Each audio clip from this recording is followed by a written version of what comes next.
এই আজ থেকে সম্ভবত 1 মাস আগে হবে। এক ভাই আমাকে ফোন দিলেন, ফোন দিয়ে আমার বললেন যে ভাই এতদিন জেল খাটলাম, আপনি একটু খবরও নিলেন না। আমি বললাম আমি তো জানি না আপনি জেলে ছিলেন, জেলে গেলেন কবে? বলে জেলে তো গেছি অমুক সময়। আমি বললাম জেলে কেন গেলেন?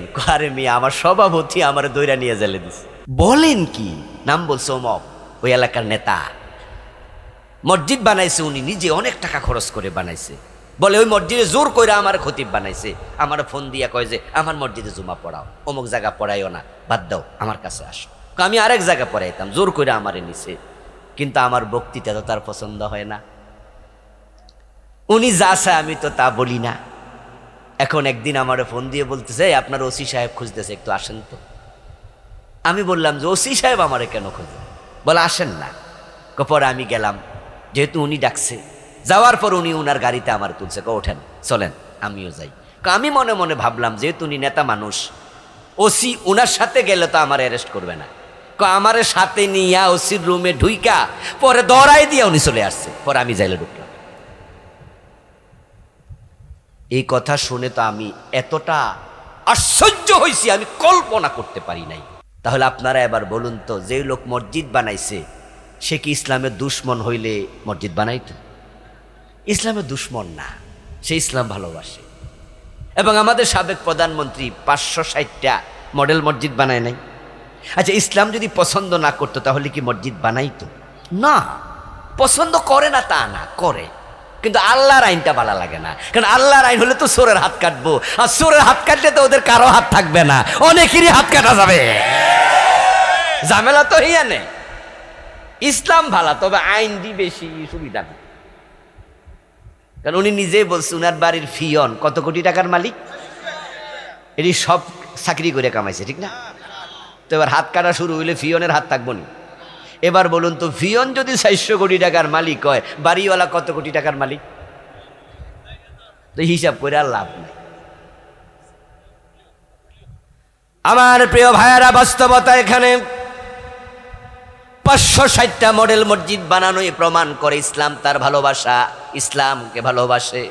এবং তিনি বলছেন উনি সকালবেলা উইটা যায় নামাজ খোঁজে। আপনারা শুনছেন এই কথাটা? হ্যাঁ, উনি বলছে যে আমি ঘুম থেকে উঠে কি খুঁজি? যায় নামাজ খুঁজি। এবং উনি ইসলামকে ভালোবাসেন। আমাদের কথা ভুল বুঝবেন না, আপনারা মেসেজটা ভালো করে নেন। ওই চরিত্র আপনার ভিতরে আছে কিনা যাচাই করেন। ইসলামকে আপনারও ভালো লাগে, কিন্তু আল্লাহর আইন ভালো লাগে না। আপনি মুনাফেক, মুনাফেক, মুনাফেক। যারা মুনাফেক তারা কি নামাজ পড়তো না? ইয়েস, ইসলাম হেদেরও ভালো লাগে, কিন্তু সবটা মানতে ভালো লাগে না। সমস্যা হইল এখানে।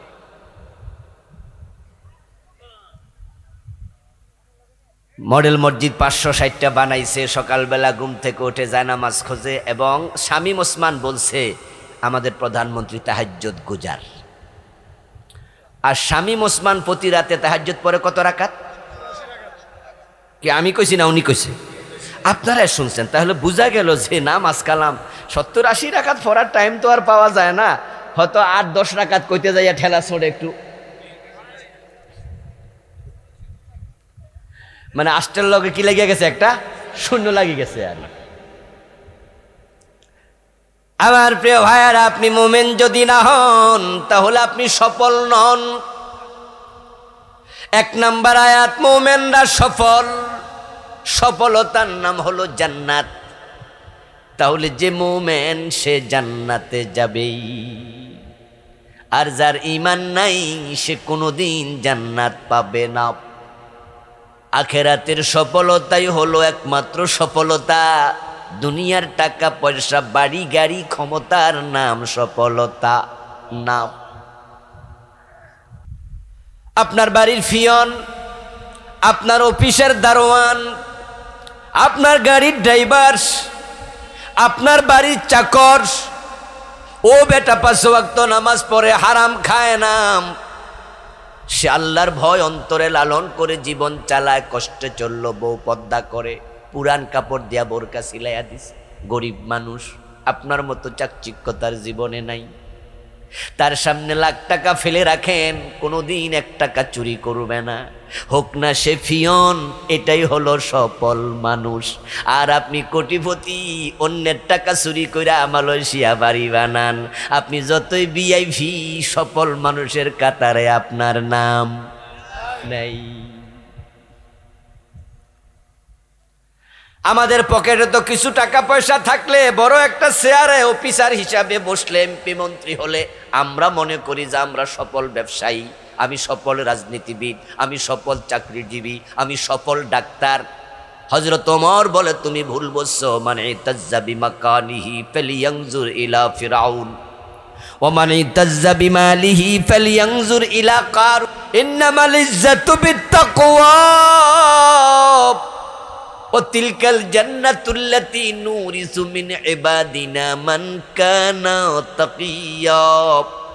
অর্ধ দুনিয়ার সম্রাট ওমর বলেন, যদি তুমি এমপি মন্ত্রী চেয়ারম্যান মেম্বার হইয়া ক্ষমতা পাইয়া মনে করো তুমি সফল, তাহলে আমি ওমর তোমারে পরামর্শ দিব, তুমি একটু ফেরাউনের দিকে তাকাও। ফেরাউন তো মিশরের প্রেসিডেন্ট ছিল, অথচ সে সফল না ব্যর্থ।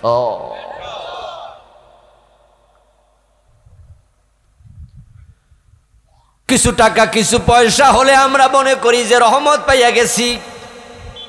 এ এলাকায় বাড়ি, ছোট্ট বাচ্চা রেখে মায়ের কোলে বাবা গেছে মরে, এখন মা গরিব, তাই বাচ্চাটা লালন করার টাকা নাই, পরের বাড়িতে ঝিয়ের কাজ করে, চাকরানির কাজ করে, করে করে কোনো রকমে কোলের ফোলাডারে বড় করছে। পরে ফেনী জেলা স্কুলে পড়ছে, এরপরে Comilla Victoria college honours master, Chittagong university, Dhaka university থেকে পাশ করছে, এখন বিসিএস ক্যাডারে চাকরি করে। এখন আর মা অন্যের বাড়িতে কাজ করে না, বরং ছেলে মার জন্য একটা সুন্দর একতলা বিল্ডিং বানাইয়া দিছে। মা এখন প্রতি বছরে 3 জোড়া 4 জোড়া নতুন কাপড় পরে। এলাকাবাসী কানাকানি করে কয়, দেখো দেখো দেখো, অমুকের দিকে আল্লাহ এখন চোখ তুলে তাকাইছে। এরকম অভ্যাস আমাদের এলাকায় আসেনি?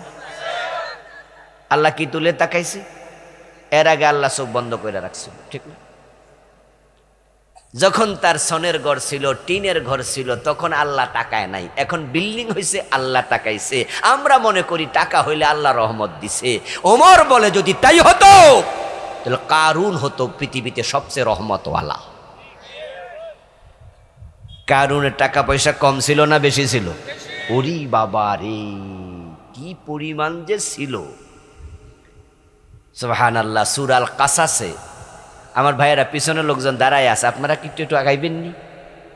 30 সেকেন্ড 1 মিনিট সময় দেই না একটু? হ্যাঁ, একটু আগাবেন একটু প্লিজ, ফাঁকা জায়গাগুলো একটু জিকির করুন। লা ইলাহা ইল্লাল্লাহ, লা ইলাহা ইল্লাল্লাহ, লা ইলাহা ইল্লাল্লাহ, লা ইলাহা ইল্লাল্লাহ মুহাম্মাদুর রাসূলুল্লাহ। সূরাতুল কাসাসে আল্লাহ কারুনের সম্পদ প্রসঙ্গে বলেছেন, ও আতাইনাহু মিনাল কুনুজ, আমি কারুনকে গুপ্ত দণ্ডের ভান্ডারগুলোর মালিক বানাইছি। কারুন যে কি পরিমাণ সম্পদ ছিল, আল্লাহ তাআলা বলতেছেন সূরা কাসাসের অন্য আয়াতে, তার ধনাগার, আলমিরা, তার লকার, তার ব্রিফকেস, টাকা রাখার যে বিভিন্ন তার বাক্সা আছে, বলল ওইগুলার যে চাবি ছিল, ওই চাবি বহন করার জন্য একদল লোক ছিল, চাবির ভারে যাদের গর্দান নুয়ে যেত। ওই কারুনের ধ্বংসাবশের যে জায়গায়, মিশরের একটা জেলা, তার নাম ফাইয়ুম। আজ থেকে আমি 8-10 বছর আগে ঘুরতে গেছিলাম। সেটা কায়রো থেকে 250 কিলোমিটারের কম বেশি দূরে। পুরা এলাকা একটা সাগরের মতো। এখন আল্লাহ তাআলা তাকে যে সম্পদ দিছিলেন, মিল, ইন্ডাস্ট্রি, চারণভূমি, ক্ষেত খামার, বাড়ি ঘর, সবটা বিশাল এলাকা, কত বড় এটা কল্পনাতীত। সেখানে কিছু নৌকাওয়ালা নৌকা চড়ায়, মানুষ নৌকাতে ঘোরে, টাকা দেয়, ট্যুরিস্টদেরকে খেদমত করে, আনন্দ দেয়। তা আমি আজহার বিশ্ববিদ্যালয়ের 3-4 জন ছাত্র আমার সাথে গেছিল, ওদেরকে বললাম যে চাচারে জিজ্ঞাসা করো তো, এই নদীর ওই তীর কত দূর দেখা তো যায় না। তখন জিজ্ঞাসা করছে, আর বুড়া এক চাচা নৌকাওয়ালা জবাব দেয়, ওই তীরে আমি জীবনও যাই নাই। এই সবটা ছিল কারুনের ধন ভাণ্ডার, তার ক্ষেত খামার, তার মেল ইন্ডাস্ট্রি, তৎকালীন যুগে যা ছিল আল্লাহ সবটা সহ তার মাটির নিচে ধসাই দিছে। আমার প্রিয় ভাইয়েরা, কারুন তো পয়সাওয়ালা ছিল, সে কি সফল মানুষ না ব্যর্থ মানুষ? সফল তো বেলাল। যে বেলালের কারুনের মতো টাকাও নাই, ফেরাউনের মতো ক্ষমতাও নাই, থাকতো নবী মুহাম্মদ সাল্লাল্লাহু আলাইহি সাল্লামের মসজিদের বারান্দায়। এত গরিব ছিল যে ঘর বাড়ি ছিল না, বিয়ে করবে এই ঘর অর্থ নাই, তাই রাসূলুল্লাহ জীবদ্দশায় বেলাল বিয়েও করে নাই। এত গরিব, কিন্তু বেলাল এতটাই সফল যে তার নাম শুনলে শ্রদ্ধায় মন ভরে যায়। পৃথিবীর মানুষেরা সন্তানের নাম বেলাল রাখে, বেলালের নাম শুনলে আমরা আনন্দ পাই। বেলাল যদি আজকে কোনো বাজারে জীবিত হয়ে এসে বলতো আমি বেলাল, বাজারের মানুষরা তাকে কান্দে তুলে নাচতে শুরু করত। গায়ের জামা খুলে বেলালের পা মুছে দিতাম, বেলালকে মেহমান বানিয়ে ঘরে তুলে নিতাম, কারণ বেলাল জান্নাতি, বেলাল সফল। ফেরাউন জাহান্নামী, নমরুদ জাহান্নামী, কারুন জাহান্নামী, তারা ব্যর্থ। এখন আপনি নিজেকে খুঁজুন তো, আপনার যে আমল, আপনার যে চরিত্র, ইমানদারের তালিকা আপনার নাম আদৌ আছে কিনা? যদি থাকে আলহামদুলিল্লাহ। এখন ইমানটা কেমনে আনবেন সেটা যদি না জানেন, তাহলে ইমানদারের তালিকায় নাম ঢুকবে কেমনে? কোরআনে আল্লাহ তাআলা বলছেন ইমান আনার নিয়ম কি শোনো। فمن يكفر بالطاغوت ويؤمن بالله فقد استمسك بالعروة الوثقى لا انفصام لها।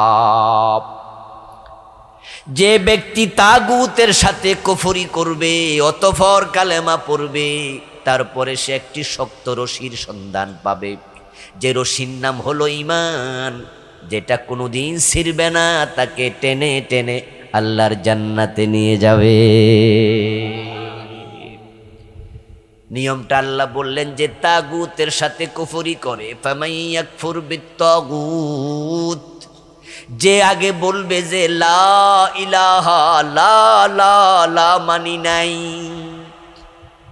আমি কাউকে মানি না, কোনো জীবনদাতা নাই, মৃত্যুদাতা নাই, ইজ্জতের মালিক নাই, বেজ্জতি করার ক্ষমতা নাই, ক্ষমতার মালিক নাই, ক্ষমতা থেকে সরানোর মালিক নাই, সব জায়গায় একজনের আদেশ মানব, তিনি কে?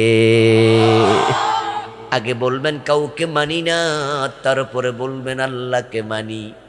আমাদের দেশের লোকেরা অন্যরেও মানে, আল্লাহরেও মানে।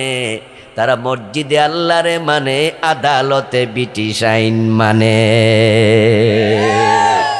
অথচ মোমেন হওয়ার জন্য শর্ত হলো বলবেন যে আল্লাহ ছাড়া কাউকে মানি না। আপনি দুইটা একসাথে মানবেন, আপনি আর মোমেন না। আচ্ছা বলুন তো, যে ব্যক্তি মসজিদে গিয়ে আল্লাহরে সেজদা দেয়, আবার দরবারে যাইয়া ফিরের পায়ে সেজদা দেয়, যে দুই জায়গায় সেজদা মানলো, লোকটা কি মুমিন না মুশরিক? কারণ সেজদার মালিক শুধু কে? তাই সেজদা দিলে কাকে দেবেন? নৌকায় যদি নামাজ পড়েন তাও সেজদা আল্লাহ পাবে। যদি ক্ষেতের আইলে দাঁড়ায় আপনি গামছা বিছায়া নামাজ পড়েন, সেজদা পাবে কে? মসজিদে গিয়ে নামাজ পড়েন, সেজদা পাবে কে? যেইখানে হবে সেজদা সেখানে হবে শুধু আল্লাহর। ঠিক আইনের ব্যাপারে একই কথা, ইনিল হুকমু ইল্লা লিল্লাহ, আল্লাহ ছাড়া কারো হুকুম চলবে না। তাই মসজিদে যে আল্লাহর আইন চলবে, সংসদে সে আল্লাহর আইন চলবে।